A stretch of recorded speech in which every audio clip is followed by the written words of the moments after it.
Hello दोस्तों, मैं YouTube channel में आपका स्वागत है। दोस्तों, आज हम आपको बताएंगे कक्षा 10 का मैथ का लेसन 9 का लास्टवा क्वेश्चन। आइए दोस्तों, आपको बताते हैं ये लास्टवा क्वेश्चन।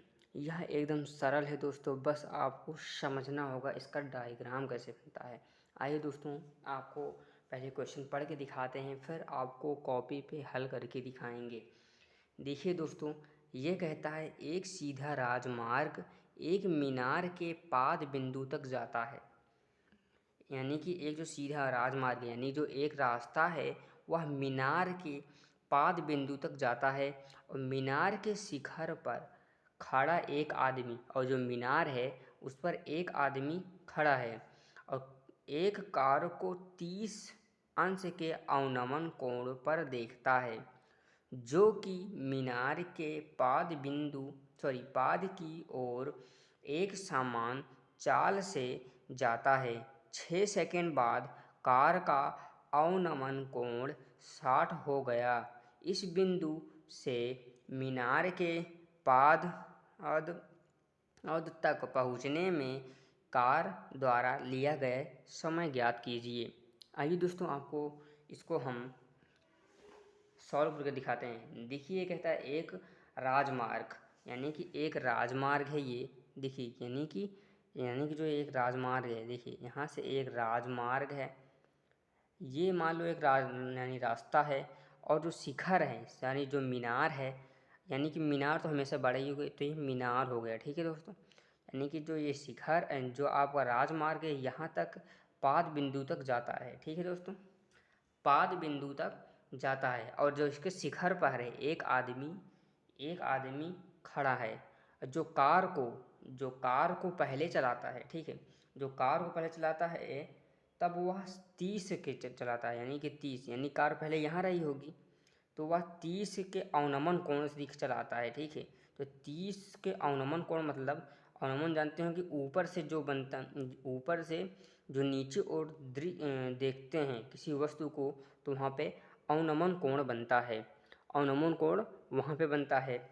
ठीक है दोस्तों, अब देखिए अवनमन कोण पहले बनाने के लिए पहले आपको यहाँ पे एक रेखा बनानी पड़ेगी जो डॉट डॉट में रहेगी। ठीक है दोस्तों, अब कहता है जो यहाँ की कोण है, यानी कि जो यहाँ कोण है यह 30 के बराबर है, यानी कि जो ये होगा यह आपका 30 अंश का कोण बनाता है। ठीक है दोस्तों, अब 6 सेकंड बाद देखता है, वह 6 सेकंड बाद देखता है, तब इसकी कार यहाँ है, इसकी कार यहाँ है, जो 60 अंश का कोण बनाता है, 60 अंश का कोण बनाता है।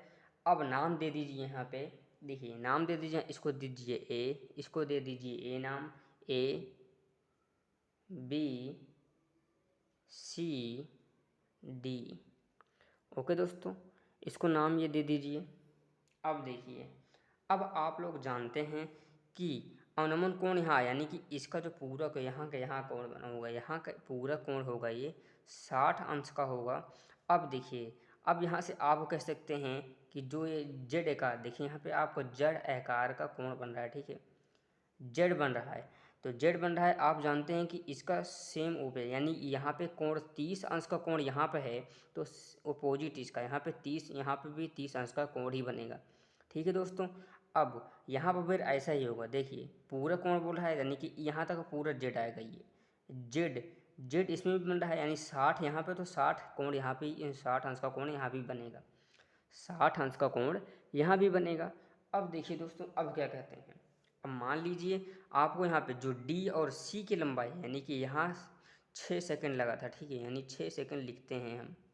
अब 6 सेकंड लगता है, तो ये कहता है कि पाद बिंदु में कार द्वारा लिया गया समय ज्ञात कीजिए।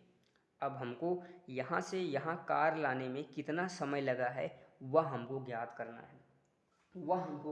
है दोस्तों। ओके दोस्तों, अब देखिए हम क्या लिख सकते हैं। अब यहाँ पे हम इसको मान लेते हैं एच मान लेते हैं। ठीक है, इसको एच मान लेते हैं, और जो यहाँ पे सी और बी की लंबाई है यहाँ पे हम एक्स मान लेते हैं इसको।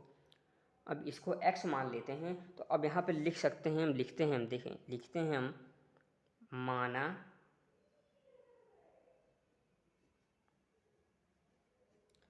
माना कि लंब बराबर h और CB की लंबाई बराबर x, यह लिख सकते हैं। ठीक है दोस्तों। अब देखिए हम लेते हैं पहले ये 60 अंश वाला कोण वाला त्रिभुज लेते हैं, यानी कि त्रिभुज ABC में यहाँ लिखते हैं फिर हम त्रिभुज ABC में। ठीक है दोस्तों।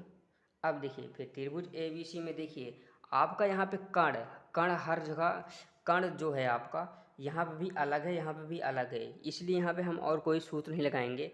अब देखिए यहाँ पे जो आधार है, आधार इसमें भी, इस त्रिभुज में भी आधार सेम है और इस त्रिभुज में आधार सेम है, इसीलिए हम यहाँ पे लगा सकते हैं tan, और यहाँ पे 60 है तो tan 60 का सूत्र लगाएंगे। अब tan 60 का सूत्र देखिए क्या होता है। tan 60 बराबर क्या होता है बताइए। अब tan 60 का आपको इसकी वैल्यू ज्ञात नहीं, और tan 60 बराबर क्या होता है, लंब बटे a, और tan 60 का मान क्या होता है बताइए। और tan 60 का मान √3 होता है।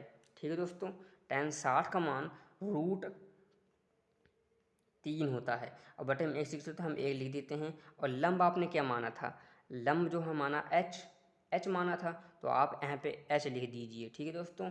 और आप और आधार कहता है, तो आधार आपकी क्या है, आधार क्या है, इसमें आधार ये है x, यानी कि x लिखते हैं, फिर हम यहाँ पे x लिख देते हैं। अब देखिए इसको गुणा कराएंगे, इसका गुणा इसमें कराएंगे, इसका गुणा इसमें कराएंगे। अब इसका इसमें गुणा कराएंगे तो √3 x हो जाएगा बराबर h। अब समीकरण नंबर 1 ये हो गया, समीकरण नंबर 1 हो गया दोस्तों। ठीक है दोस्तों। अब देखिए हम त्रिभुज यहाँ से यहाँ पूरा लेंगे ABD में, यहाँ लिखिए, लिखते हैं फिर हम। ठीक है दोस्तों, लिखते हैं हम त्रिभुज ABD में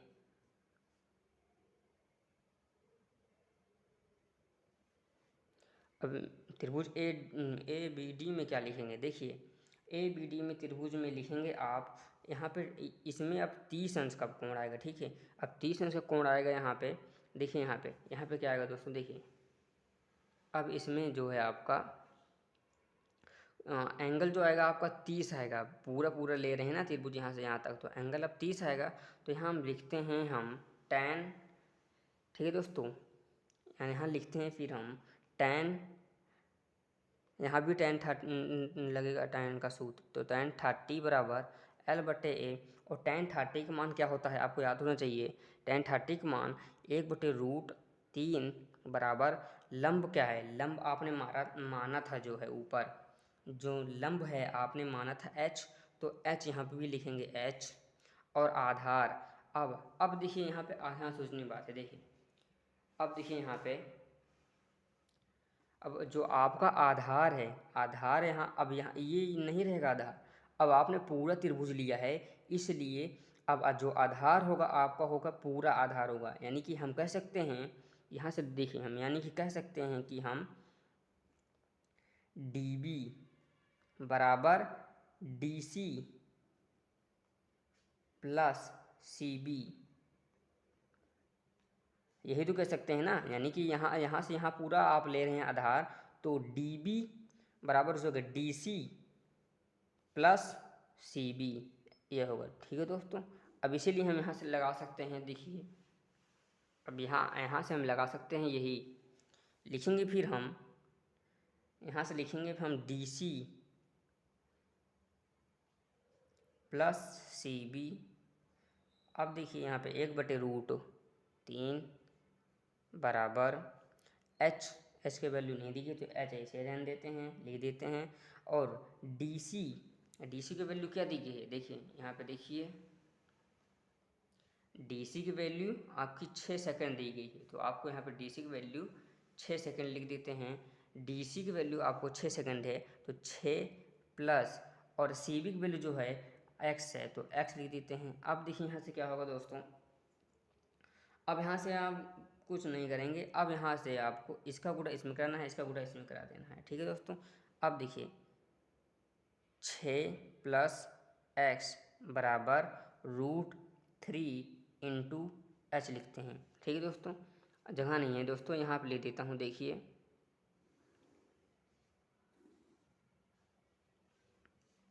अब h के वैल्यू यहाँ पर रख देंगे, h के वैल्यू यहाँ पर रखेंगे, यानी पहले लिखेंगे हम 6 + x बराबर √3 इंटू, अब h का मान क्या है, h का मान आपको √3x है, तो यहाँ लिख देते हैं हम √3x। ठीक है दोस्तों। अब देखिए हमें लिख लेते हैं 6 + x बराबर, अब देखिए यहाँ पे किसी भी संख्या का यदि रूट वाली से संख्या से गुणा होता है और सेम है संख्या, तो हमेशा याद रखिए आपको जो संख्या होगी वही आएगी, यानी कि √3 से √3 को गुणा कराएंगे तो 3 आएगा। ठीक है दोस्तों, 3 आएगा, और x है तो यहाँ पे x आ जाएगा, 3x आ जाएगा। ठीक है दोस्तों। अब देखिए यहाँ से क्या होगा, अब यहाँ 6 लिखते हैं, 6 बराबर 3 इधर 3 इधर लिख देते हैं। अब x इधर प्लस में इधर आएगा तो माइनस में हो जाएगा।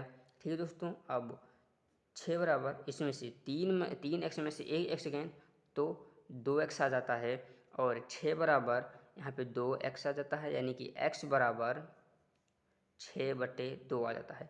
अब 2 का नम 2, 2 तिहाई 6, यानी कि 3 सेकेंड, 3 सेकेंड का समय लगता है, यानी कि 3 सेकेंड का समय लगता है दोस्तों। ठीक है दोस्तों, यानी कि जो कार है यहाँ से यहाँ तक जो समय लगता है वह हमारा 3 सेकेंड लगता है।